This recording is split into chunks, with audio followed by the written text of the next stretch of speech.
दोस्तों, एक शादीशुदा महिला जो दौलत के लालच में इस प्रकार से अंधी हो जाती है कि उसे अच्छे और बुरे का होश ही नहीं रहता है, और जब तक वह होश में आती है तब तक काफ़ी देर हो चुकी होती है, जिसकी वजह से उसकी खुद की ज़िंदगी तो बर्बाद होती है, उसके साथ साथ और भी न जाने कितने लोगों की ज़िंदगियां तबाह हो जाती है। इसीलिए कहा जाता है कि इंसान जैसा कर्म करता है एक न एक दिन उसे अपने कर्मों का फल ज़रूर मिलता है। नमस्कार, आदाब, मैं हसमुद्दीन और आप देख रहे हैं सफ़र क्राइम तक। आज की जो सच्ची घटना मैं आपको सुनाने वाला हूँ, ये घटना है भारत की राजधानी दिल्ली शहर की। उत्तर पूर्वी दिल्ली का एक थाना पड़ता है उस्मानपुर। बात कर रहा हूँ मैं 20 मार्च की दोपहर के करीब 2 बजे के आसपास। दरअसल इसी उस्मानपुर थाने में एक साथ ही 2 महिलाएं पहुंचती है और उसमें से एक महिला काफ़ी उदासी की हालत में पुलिस वालों से कहती है कि साहब, मेरे पति पिछले 2 दिनों से कहीं लापता हो चुके हैं, उनका नंबर भी स्विच ऑफ बता रहा है। हालांकि दोनों महिलाएं जब थाने में पहुंचती है और इस तरह की बातें जब कहती है, पुलिस पहले दोनों को तसल्ली से बिठाती है और फिर पुलिस उस महिला से सवाल करती है कि तुम्हारा नाम क्या है और तुम रहने वाली कहाँ की हो। इस पर वो महिला पुलिस वालों को जवाब देते हुए कहती है कि साहब, मेरा नाम शशिबाला है और मैं अपने पति इंद्रपाल और अपने 2 बच्चियों के साथ गौतम विहार के गली नंबर 5 में रहती हूँ। पुलिस फिर से शशिबाला से सवाल करती है कि तुम्हारा पति कब और कहाँ से गायब हुआ है। इस पर शशिबाला पुलिस वालों को जवाब देते हुए कहती है कि साहब, 17 मार्च को होली था, होली बेहतर तरीके से गुजरा और 18 मार्च को सुबह सुबह मैं अपने दोनों बच्चियों को लेकर अपनी बहन से मिलने के लिए जयप्रकाश नगर आ गई। दरअसल जो मेरे बगल में बैठी है मेरी छोटी बहन है, जिसका नाम है सुषमा। जब मैं अपने घर से निकली थी, मेरा पति घर पे ही बैठ कर के शराब पी रहे थे। 2 दिन के बाद जब मैं अपनी बहन और दोनों बच्चियों के साथ अपने घर पे गई तो देखी दरवाजे पे बाहर से ताला लगा हुआ है। जब मैं अपने पति के नंबर पे फ़ोन की तो उनका नंबर भी स्विच ऑफ बताने लगा। इसीलिए मैं थाने में आ गई। शशिबाला जब ये सारी बातें पुलिस को बताती, उसके बाद से पुलिस शशिबाला के हितेरी पे उसके पति इंद्रपाल की गुमशुदगी का रिपोर्ट दर्ज कर लेती है। उसके बाद से पुलिस अब इंद्रपाल के बारे में पता लगाने के लिए अपने 2 पुलिस कांस्टेबल को गौतम विहार में इंद्रपाल के बारे में पता लगाने के लिए भेजती है। दोनों कांस्टेबल जब गौतम विहार में जाते हैं और इंद्रपाल के पड़ोसियों से जब पूछताछ करते हैं तो पड़ोसी जवाब देते हुए कहते हैं कि हाँ साहब, इंद्रपाल शराब तो पीता था, लेकिन इंद्रपाल के ही बगल वाले कमरे में एक और व्यक्ति रहता था जिसका नाम था टिंकू। टिंकू जिसकी उम्र है लगभग 28 साल के आसपास। दरअसल पड़ोसी दोनों कांस्टेबल से बताते हैं कि जिस दिन से इंद्रपाल गायब हुआ है उसी दिन से टिंकू भी कहीं गायब हो चुका है। पड़ोसी जब इस तरह की बातें कहते हैं, दोनों कांस्टेबल जब थाने में पहुंचते हैं, ये सारी बातें अपने सीनियर अधिकारी को बताते हैं। तब जाकर के पुलिस को मालूम चलता है कि दरअसल एक नहीं बल्कि 2 लोग गायब हो चुके हैं। पुलिस को जब टिंकू के बारे में मालूम चलता है, पुलिस अब फिर से इधर शशिबाला को थाने में बुलाती है और शशिबाला से उसके पड़ोसी टिंकू के बारे में पूछताछ करती है। इस पर शशिबाला भी पुलिस वालों को जवाब देते हुए कहती है कि साहब, टिंकू जो ठेकेदारी करता था और उसी ठेकेदारी के अंदर मेरे पति इंद्रपाल बेलदारी का काम करते थे। पुलिस शशिबाला से सवाल करती है कि टिंकू कहाँ पर है। इस पर शशिबाला भी पुलिस वालों को जवाब देते हुए कहते हैं कि हाँ साहब, टिंकू भी पिछले 2 दिनों से कहीं दिखाई नहीं दे रहा है। पुलिस शशिबाला से ही टिंकू का मोबाइल नंबर ले लेती है और फिर उसके नंबर पर फ़ोन करती है, लेकिन टिंकू का भी नंबर स्विच ऑफ ही बताता है। पुलिस को भी समझ में नहीं आता है कि आखिरकार जिस दिन इंद्रपाल गायब हुआ है उसी दिन से टिंकू भी कहाँ गायब हो गया है। उसके बाद से पुलिस अब इंद्रपाल के साथ साथ टिंकू को भी ढूंढना शुरू कर देती है। लगभग 2 दिन का समय गुजर जाता है, लेकिन बावजूद इसके दोनों के बारे में कुछ भी नहीं मालूम चलता है। तभी 2 दिनों के बाद 23 मार्च को सुबह सुबह शशिबाला फिर से अपनी छोटी बहन सुषमा को लेकर के थाने में जाती है और पुलिस वालों से कहती है कि साहब, जो मैंने अपने पति की गुमशुदगी की रिपोर्ट दर्ज कराई हूँ, दरअसल मैं उसे वापस लेना चाहती हूँ। शशिबाला पुलिस वालों से कहती है कि साहब, मैं जानती हूँ कि मेरा पति 1 नंबर का नशेड़ी है, कहीं चला गया होगा, आज नहीं तो कल वापस ज़रूर आ जाएगा। दरअसल मैं अपने गांव जा रही हूँ, इसीलिए मैं पुलिस के लफड़े में नहीं पड़ना चाहती हूँ। शशिबाला अपनी बात पुलिस वालों से कही रही थी, तभी उसकी छोटी बहन सुषमा भी पुलिस वालों से कहती है कि साहब कल रात को 8 बजे मेरे घर पे टिंकू आया था और घर पे आने के बाद मेरी बहन से थोड़ी देर बातचीत किया, उसके बाद से वहाँ से चला गया। सुषमा जब टिंकू को अपने घर पे आने की बात पुलिस वालों से कहती है, पुलिस अब फिर से शशिबाला से सवाल करती है कि तुम्हें मालूम है कि टिंकू कहाँ पर है। इस पर शशिबाला पुलिस वालों को जवाब देते कि हाँ साहब, टिंकू आया तो था, लेकिन मुझे नहीं मालूम है कि वो रह कहाँ पे रहा है। पुलिस शशिबाला से सवाल करती है कि जब टिंकू तुम्हारे घर पे आया था उसने तुमसे क्या बोला था।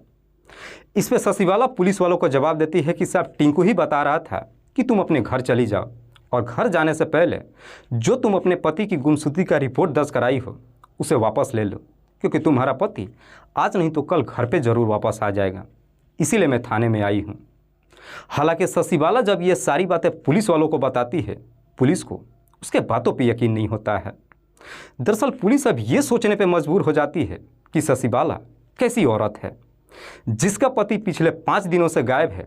उसके चेहरे पे अपने पति को लेकर थोड़ी भी चिंता फिक्र नहीं दिखाई दे रहा है।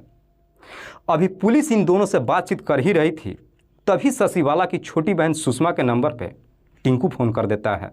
लेकिन सुषमा फ़ोन उठाने से पहले ही पुलिस वालों से कह देती है कि साहब टिंकू मुझे फ़ोन कर रहा है। इधर पुलिस को जब मालूम चलता है कि उसी वक्त ही टिंकू सुषमा के नंबर पर फ़ोन कर रहा है, पुलिस सुषमा से कहती है कि तुम उससे मिलने के लिए शास्त्री पार्क के बस अड्डे पे बुलाओ। सुषमा जब फ़ोन उठाती है तो उधर टिंकू सुषमा से कहता है कि सुषमा जी, मुझे आपसे कुछ ज़रूरी बातचीत करनी है। इस पे सुषमा जवाब देते हुए कहती है कि ठीक है, तुम शास्त्री पार्क के बस अड्डे पे मिलने के लिए आ जाओ, मैं वहीं पे आ रही हूँ। टिंकू जब फ़ोन रख देता है, पुलिस अपने 2 कांस्टेबल को सुषमा के साथ शास्त्री पार्क के बस अड्डे पर भेजती है। लेकिन दोनों कांस्टेबल जब सुषमा के साथ बस अड्डे पे जाते हैं तो सिविल ड्रेस में जाते हैं। सुषमा जब बस अड्डे पे पहुंचती है, उसके थोड़ी देर के बाद उसके पास एक व्यक्ति आता है और आकर उससे बातचीत करने लगता है। इधर दोनों कांस्टेबल जब उस व्यक्ति को सुषमा से बातचीत करते हुए देखते हैं, जाकर उसे पकड़ लेते हैं और जब उससे उसका नाम पूछते हैं तो मालूम चलता है कि वो कोई और नहीं बल्कि टिंकू ही था। इसीलिए पुलिस टिंकू को गिरफ्तार करके थाने में लेकर आ जाती है और फिर टिंकू से इंद्रपाल के बारे में पूछताछ करती है। पहले तो टिंकू इधर उधर की बात करता है, लेकिन पुलिस जब टिंकू के ऊपर दबिश डालना शुरू करती है, आखिरकार टिंकू मजबूर होकर अपनी सच्चाई कबूल कर लेता है और पुलिस वालों से कहता है कि साहब इंद्रपाल अब इस दुनिया में नहीं है। दरअसल 6 दिन पहले ही मैंने उसकी हत्या कर दिया है। हत्या करने की जब बात कहता है, ये सुन करके पुलिस भी एकदम से चौंक जाती है। लेकिन टिंकू जब इस हत्या की पूरी कहानी बताता है तो वाकई में इसे सुनने के बाद शशिबाला की छोटी बहन सुषमा भी एकदम से हैरान रह जाती है।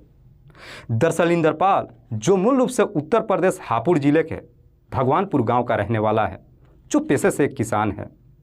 दरअसल 10 साल पहले इंद्रपाल की शादी शशिबाला से होती है। शशिबाला जो हापुड़ के ही पटना मुरादपुर की रहने वाली है। दरअसल जिस दिन शशिबाला की शादी होती है उसी दिन ही उसकी छोटी बहन सुषमा की भी शादी होती है। इधर इंद्रपाल जब सुषमा से शादी कर अपने घर लेकर के आता है, बेहतर तरीके से जीवन तो गुजरता है, लेकिन जब 7 साल का समय गुजर जाता है, इन 7 सालों में शशिबाला कभी मां नहीं बन पाती है। इसीलिए इंद्रपाल अपनी पत्नी को लेकर के कई सारे डॉक्टरों से दिखाता है, जिसकी वजह से इंद्रपाल के ऊपर काफ़ी सारे कर्ज हो जाते हैं। इसीलिए 7 साल के बाद इंद्रपाल अपनी पत्नी को लेकर के दिल्ली शहर में आ जाता है। चूँकि इंद्रपाल ज़्यादा पढ़ा लिखा भी नहीं था, इसीलिए वो बेलदारी का काम करने लगता है, जिसमें जब उसे ठीक ठाक पैसे मिलने लगता है, उसके बाद से इंद्रपाल इसी गौतम विहार के गली नंबर 5 में एक किराए का कमरा ले लेता है और अपनी पत्नी के साथ रहने लगता है। जब 3 साल का समय गुजरता है, इन 3 सालों में शशिबाला 2 बेटियों की माँ भी बन जाती है। हालांकि इंद्रपाल जो भी पैसा कमाता है अपनी पत्नी और बच्चियों के साथ खुशहाल तरीके से जीवन व्यतीत करता है। इंद्रपाल जिस ठेकेदार के अंदर में काम करता है उसका नाम है टिंकू। टिंकू जिसकी उम्र है लगभग 28 साल, जो कुंवारा है, जो मूल रूप से बिहार प्रदेश के मुंगेर शहर का रहने वाला है। एक दिन इंद्रपाल जब अपने काम पर जाता है, टिंकू इंद्रपाल से कहता है कि दरअसल मैं किराए का कमरा ढूंढ रहा हूँ, क्योंकि यहाँ पे जो काम चल रहा है यहाँ पर आने के लिए मुझे काफ़ी समय लग जा रहा है। इसीलिए मैं चाहता हूँ कि यहीं के आसपास में मैं कोई किराए का कमरा ले लूँ। इंद्रपाल उसे समझाते हुए कहता है कि दरअसल मैं जो किराए पे कमरा लिया है उसमें 2 कमरे हैं अगर तुम बुरा ना मानो तो उसी में से एक कमरा ले लो और एक कमरे में मैं अपनी पत्नी और बच्चियों के साथ में रह लूँगा। इंद्रपाल टिंकू को लेकर के जब अपने घर पे कमरा दिखाने के लिए लेकर के आता है तो पहले ही अपनी पत्नी से बता देता है कि ये मेरे ठेकेदार हैं और इनकी बेहतर तरीके से खातिरदारी करना। टिंकू जब इंद्रपाल के कमरे पे जाता है, इधर शशिबाला टिंकू की इतने बेहतर तरीके से खातिरदारी करता है जो देखकर टिंकू भी खुश हो जाता है और आखिरकार उसका दूसरा वाला कमरा किराए पर ले लेता है और फिर वहीं पर रह करके अपना काम करने लगता है। टिंकू जो कुंवारा तो था ही, ठीक ठाक पैसे भी कमा रहा था। जब वहाँ पे किराए के कमरे पे रहने लगता है, कभी कभार शशिबाला से भी बातचीत करता है और उसके बच्चे भी उसके कमरे पे आने लगते हैं, जिस वजह से टिंकू को उसके दोनों बच्चियों से भी लगाव हो जाता है। टिंकू जब भी अपने कमरे पे जाता है तो अब शशिबाला के दोनों बच्चियों के लिए भी तरह तरह की मिठाई लेकर के जाता है। लेकिन इधर शशिबाला को जब मालूम चलता है कि टिंकू कुंवारा ही नहीं है बल्कि उसके पास अच्छा खासा पैसा है, अब शशिबाला का रुझान टिंकू की तरफ हो जाती है। दरअसल शशिबाला कैसे भी करके टिंकू को अपने प्रेम जाल में फंसाती नहीं है बल्कि अपने ही घर के अंदर उसके साथ अवैध संबंध भी बना लेती है और दोनों के बीच में जब इस तरह का रिश्ता कायम होता है उसके बाद से ये सिलसिला रुकने का नाम ही नहीं लेता है। हालांकि शशिबाला का टिंकू के साथ में जब इस तरह का रिश्ता कायम होता है, इस बात की जानकारी उसके पति इंद्रपाल को कभी नहीं मालूम चलता है। टिंकू भी शशिबाला से इस प्रकार से खुश हो जाता है कि अब जो भी पैसा कमाता है उसकी तमाम ख्वाहिशें भी पूरा करने लगता है, जिसकी वजह से शशिबाला भी एकदम से खुश रहने लगती है। और जैसे जैसे समय गुजरता है अब शशिबाला अपने पति से दूर होने लगती है, जिसकी वजह से अब इंद्रपाल और उसकी पत्नी के बीच में हर छोटी मोटी बातों को लेकर झगड़े तकरार शुरू हो जाता है। लेकिन इंद्रपाल को यह मालूम ही नहीं चल पाता है कि आखिरकार उसकी पत्नी उससे दूर क्यों हो रही है। हर छोटी मोटी बातों को लेकर जब पति और पत्नी के बीच में झगड़े तकरार शुरू होता है, कभी कभार इंद्रपाल गुस्से में अपनी पत्नी की पूरी तरीके से पिटाई भी कर देता है। लेकिन बावजूद इसके शशिबाला अपने पति के नज़दीक जाने की कोशिश नहीं करती है। दरअसल शशिबाला के दिमाग में अब ये बैठ जाता है कि अगर कैसे भी करके अगर उसका पति इस दुनिया से हट जाता है फिर वो टिंकू से शादी कर लेगी, क्योंकि टिंकू के पास अच्छा खासा पैसा है। हालांकि इस बारे में जब टिंकू से बातचीत करती है, टिंकू भी उससे शादी करने के लिए तैयार हो जाता है। लेकिन टिंकू शशिबाला से ये भी सवाल करता है कि तुम्हारे पति को रहते हुए हम दोनों एक कैसे हो सकते हैं। शशिबाला उसे जवाब देते हुए कहती है कि इसका रास्ता तुम्हें निकालना पड़ेगा। उसके बाद से टिंकू भी एक सही मौके का इंतजार करने लगता है। आखिरकार 17 मार्च को जब होली पड़ता है, बेहतर तरीके से होली गुजरता है। उस दिन टिंकू भी इंद्रपाल के परिवार वालों पे ढेरों सारा पैसा खर्च करता है और उसके साथ ही घर में बैठकर शराब भी पीता है। अगले दिन 18 मार्च को किसी बात को लेकर के इंद्रपाल और उसकी पत्नी के बीच में झगड़े तकरार शुरू हो जाता है और इंद्रपाल अपनी पत्नी की बुरी तरीके से पिटाई करने लगता है। हालांकि इंद्रपाल जब अपनी पत्नी की पिटाई करता है उस वक्त टिंकू भी अपने कमरे पे ही मौजूद था। शोर शराबा जब सुनता है, आखिरकार टिंकू भी इंद्रपाल के कमरे में चला जाता है और उसे छुड़ाने की कोशिश करता है। लेकिन झगड़ा छुड़ाने की जब कोशिश करता है, इंद्रपाल उसे झटक देता है, जिसकी वजह से टिंकू भी एकदम से गुस्से में आ जाता है और इंद्रपाल को पकड़कर उसके सर को दीवार में काफ़ी जोरदार की टक्कर मारता है, जिसकी वजह से इंद्रपाल काफ़ी गंभीर अवस्था में वहीं पे गिर ही नहीं जाता है बल्कि गिरने के बाद बेहोश हो जाता है। इंद्रपाल तो बेहोश हो जाता है, लेकिन टिंकू और शशिबाला को लगता है कि शायद इंद्रपाल की मौत हो चुकी है। मौका को देखते हुए शशिबाला टिंकू से कहती है कि अब आगे जो कुछ भी करना है तुम संभाल लेना, मैं अपनी दोनों बच्चियों को लेकर अपनी बहन के पास प्रकाश नगर में जा रही हूँ। उसके बाद से शशिबाला अपने दोनों बच्चियों को लेकर कमरे से बाहर निकल जाती है और जैसे ही बाहर निकल जाती है उसके बाद से टिंकू भी इंद्रपाल की गला दबाकर हत्या कर देता है। इंद्रपाल की मौत तो हो जाती है, लेकिन अब टिंकू को समझ में नहीं आता है कि उसकी डेड बॉडी को ठिकाने कैसे लगाए। जब दोपहर का वक्त होता है, आखिरकार अपने एक दोस्त संदीप के नंबर पर फ़ोन करता है। संदीप जिसकी उम्र है लगभग 24 साल, जो नागलोई में रहता है। दरअसल संदीप भी जो मूल रूप से टिंकू के ही गांव का रहने वाला है। टिंकू जब संदीप के नंबर पर फ़ोन करता है, उससे कहता है कि यार मैं एक बड़ी मुसीबत में फंस चुका हूँ, तुरंत ही तुम मेरे कमरे पे आ जाओ। करीब रात्रि के 8 बजे के आसपास संदीप जब टिंकू के कमरे पे पहुँचता है तब जाकर के टिंकू संदीप से कहता है कि दरअसल गलती से इंद्रपाल की मेरे हाथ मौत हो गई है, इसीलिए मैं उसकी डेड बॉडी को ठिकाने लगाने के लिए तुम्हारी मदद चाहता हूँ। संदीप से जब मदद मांगता है, आखिरकार संदीप भी उसकी मदद करने के लिए तैयार हो जाता है। लेकिन इससे पहले कि संदीप टिंकू के कमरे पर पहुँच पाता है, इधर टिंकू अपने प्लान के तहत दोपहर में ही मार्केट में जाता है और मार्केट से एक तेजधार हथियार के साथ साथ 2 प्लास्टिक की बोरियां और रस्सी भी खरीद कर अपने कमरे पे लेकर आ चुका था। रात्रि के करीब 8 बजे के आसपास संदीप जब टिंकू के कमरे पे पहुंचता है, उसके बाद से टिंकू उसी तेजधार हथियार से इंद्रपाल के सर को उसके शरीर से अलग कर देता है और फिर उसके सर को एक पॉलीथीन में पैक कर देता है और बाकी की डेड बॉडी को एक प्लास्टिक की बोरी में पैक करने के बाद उसकी बेहतर तरीके से रस्सियों से बांध देता है और फिर रात्रि होने का इंतज़ार करता है। जब आधी रात हो जाती है, उसके बाद से संदीप और टिंकू दोनों ही मिलकर के इंद्रपाल की डेड बॉडी को लेकर वहां से निकलते हैं और करीब 10 किलोमीटर दूर चलने के बाद उसकी डेड बॉडी को जंगल में फेंक देते हैं।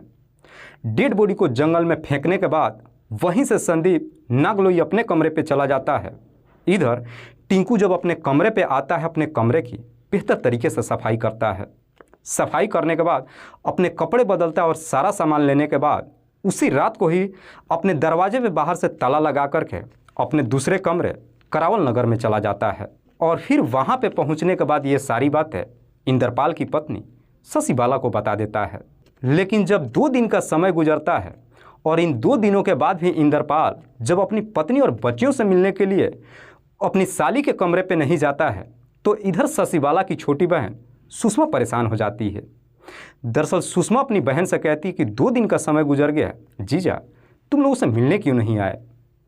इस पर शशिबाला अपनी बहन से झूठ बोलते हुए कहती है कि तुम्हें मालूम है ना कि 1 नंबर के पियक्कड़ हैं, कहीं चले गए होंगे और अपने यार दोस्तों के साथ मौज मस्ती कर रहे होंगे। सुषमा कहती है कि ठीक है, अगर वो यहाँ पे नहीं आए तो मैं तुम्हारे साथ तुम्हारे कमरे पे चलती हूँ ताकि मैं भी जीजा से मिल लूँगी। उसके साथ कमरे पे जब जाने के लिए कहती है, शशिबाला इसके लिए तैयार नहीं होती है। लेकिन सुषमा जब अपने जीत पर उतर जाती है, आखिरकार 20 मार्च को दोपहर के वक्त शशिबाला अपने दोनों बच्चियों के साथ साथ छोटी बहन सुषमा को भी लेकर अपने कमरे पे जाती है तो देखती है कि दरवाजे पे बाहर से ताला लगा हुआ है। इसीलिए शशिबाला अब अपनी बहन से कहती है कि मैं तुम्हें पहले ही बता रही थी ना कि वो घर पे नहीं होंगे किसी अपने यार दोस्त के साथ। लेकिन जब उसके नंबर पे फ़ोन करती है और जब कॉल नहीं लगता है, तब जाकर के सुषमा अपनी बहन से कहती है कि ये भी तो हो सकता है कि जीजा कहीं गायब हो गए होंगे, क्यों ना हम थाने में चलते हैं। थाने में जाने की जब बात कहती है, शशिबाला इसके लिए तैयार तो नहीं होती है। लेकिन सुषमा जब अपने जीत पर उतर जाती है, आखिरकार शशिबाला अपनी बहन की बात मान लेती है और 20 मार्च को ही दोपहर के करीब 2 बजे के आसपास अपनी बहन को लेकर के इसी उस्मानपुर थाने में लेकर पहुंच जाती है। लेकिन जैसे ही 2 दिन का समय गुजरता है, पुलिस रिपोर्ट दर्ज करने के बाद जब टिंकू को ढूंढना शुरू करती है और टिंकू को जब इस बात की जानकारी मालूम चलता है, आखिरकार 22 मार्च को रात्रि के करीब 8 बजे के आसपास सुषमा के घर पे जाता है और उसकी बहन शशिबाला से मुलाकात करता है और साथ ही साथ उसे समझाता है कि तुम थाने में जाओ और जाकर रिपोर्ट वापस ले लो और रिपोर्ट वापस लेने के बाद तुम अपने घर चले जाना। जब मामला सारा शांत हो जाएगा मैं तुम्हें वापस बुला लूँगा। इधर शशिबाला जब अपनी बहन को लेकर 23 मार्च को थाने में जाती है, उसी वक्त ही टिंकू सुशीला के नंबर पर फ़ोन कर देता है, जिसकी वजह से आखिरकार पुलिस टिंकू तक पहुंच जाती है। वाकई में टिंकू जब ये पूरी कहानी पुलिस को बताता है, पुलिस सबसे पहले टिंकू को लेकर के उसके बताए हुए उस जगह पे जाती है और आखिरकार उस जगह से इंद्रपाल की डेड बॉडी को बरामद कर लेती है। पुलिस जब डेड बॉडी को बरामद कर लेती है, सबसे पहले उसे पोस्टमार्टम के लिए भेज देती है और फिर टिंकू के ही तहरीर पे इंद्रपाल की पत्नी शशिबाला और उसके दोस्त संदीप, इन दोनों को भी गिरफ्तार कर लेती है। पुलिस जब इन तीनों को गिरफ्तार कर लेती है, अगले दिन जिला अदालत में पेश करती है, जहां से इन सबको जेल भेज दिया जाता है। दोस्तों, इस पूरी घटना के बारे में आप क्या सोचते हैं? आप अपनी राय हमें कमेंट बॉक्स में ज़रूर दीजिएगा। जाते जाते मैं आपको बता दूं कि कुछ मेरे व्यूअर्स हैं जो रोज़ाना मेरे इस वीडियो को देखते ही नहीं हैं, बल्कि अपना कीमती समय निकाल कर मुझे अपना प्यार भी देते हैं, जिनमें से एक का नाम है राजेश कुमार सोनकर। राजेश कुमार सोनकर जो कौशाम्बी उत्तर प्रदेश के रहने वाले हैं। दूसरे मेरे व्यूअर हैं नजमुला आलम। नजमुला आलम जो कीरतपुर शाहनगर बिहार प्रदेश के रहने वाले हैं। तीसरे मेरे व्यूअर हैं किरण पटेल। किरण पटेल जो बनारस उत्तर प्रदेश के रहने वाले हैं। चौथे मेरे व्यूअर हैं मोहम्मद हामिद। मोहम्मद हामिद जो बिहार प्रदेश के रहने वाले हैं। लास्ट मेरे व्यूअर हैं छगन दास। छगन दास जो खरड़ा बांध पाली राजस्थान प्रदेश के रहने वाले हैं। मैं आप तमाम व्यूअर्स को तहे दिल से शुक्रिया अदा करता हूं। कल फिर मिलते हैं एक और नई सच्ची घटना के साथ। तब तक के लिए जय हिंद, जय भारत।